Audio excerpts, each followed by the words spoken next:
प्रधानमंत्री नरेंद्र मोदी और railway minister Ashwini वैष्णव ने बिहार इलेक्शन को ध्यान में रखते हुए उन्होंने कहा था कि इस बार 1 अक्टूबर से लेकर के 15 नवंबर के बीच 12,000 स्पेशल ट्रेन चलाई जाएगी, खासतौर से यूपी बिहार वालों के लिए, ताकि वो छठ और दिवाली में घर पहुंच सके। और कुछ दिन पहले एएनआई से बातचीत के दौरान खुद अश्विनी वैष्णव कहते नजर आ रहे हैं कि मैंने 12,000 ट्रेन चलाने की शुरुआत करा दिया है और यात्रियों को कोई सुरक्षा में चूक ना हो, इसके लिए 12 सुरक्षा कर्मी भी मैंने तैनात कर दिया है। ये खुद उनका कहना है। तो अब हम एक बार आप लोगों को दिखाएंगे डिटेल्स में कि अब उम्मीद है कि 12,000 जब ट्रेन चली है तो सारे लोग सुरक्षित अपने घर पहुंच गए होंगे। खासतौर से यूपी बिहार वाले को ध्यान में रख के कहा गया था, तो यूपी बिहार वाले लोग अपने छठ पूजा और दिवाली मनाने के लिए घर पहुंच गए होंगे। तो मेरे ख्याल से अब ट्रेन की टिकट खाली होनी चाहिए।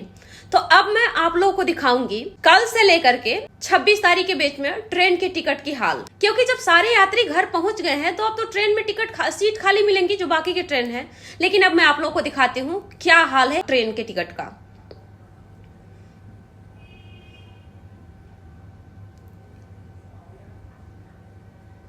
जो टिकट रेगुलर में 1800 रुपए में मिलता है थर्ड एसी का, उस टिकट का रेट अभी 2500 हो रखा है। और जो टिकट यानी सेकंड एसी की बात करें तो 22 से 2500 रुपए में मिलता है, वो टिकट का रेट अभी 3600 हो रखा है। फर्स्ट एसी की टिकट की बात करें तो अभी 4500 रुपए हो चुका है और 6 से 7,000 रुपए में फ्लाइट की टिकट है। तो अब बताइए कि अगर हम फर्स्ट एसी में या थर्ड एसी में इतना महंगा करके और ऊपर से हमारी जान को खतरा भी है। आपने कुछ दिन पहले सुना होगा खुद ही कि संपर्क क्रांति के 3 एसी बोगी में आग लग गई थी।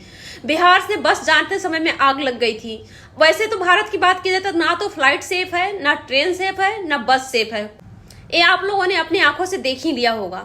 लेकिन फिर भी जब हम 4500 रुपए दे करके या 2600-2700 रुपए दे करके अपना 24 घंटा बर्बाद करेंगे, उससे तो बेहतर होगा कि हम फ्लाइट से जाना पसंद करेंगे। और अब बिहार इलेक्शन का टाइम नजदीक आ गया है तो बिहार के लोगों को प्रलोभन दिया जा रहा है। एक तो मुख्यमंत्री महिला रोजगार योजना के तहत 10-10 हजार रुपए देकर के लोगों को इनडायरेक्टली वोट खरीदने की कोशिश की गई है और लोगों को खुश करने की कोशिश किया जा रहा है, ये कह करके कि बिहार को आईटी हब बनाएंगे, बिहार में कंपनी लगाएंगे, इस तरह की बातें किया जा रहा है। तो ध्यान रखिएगा इस बातों को कि ये वादे भी उतना ही सच होने वाला है जिस तरह से 12,000 ट्रेन सुविधाओं की बातें सच हुई है। और जिस तरह से पीएम मोदी ने खुद फर्स्ट इलेक्शन के टाइम में कहा था कि मैं जब पीएम बन जाऊंगा तो 15-15 लाख सभी के अकाउंट में दूंगा।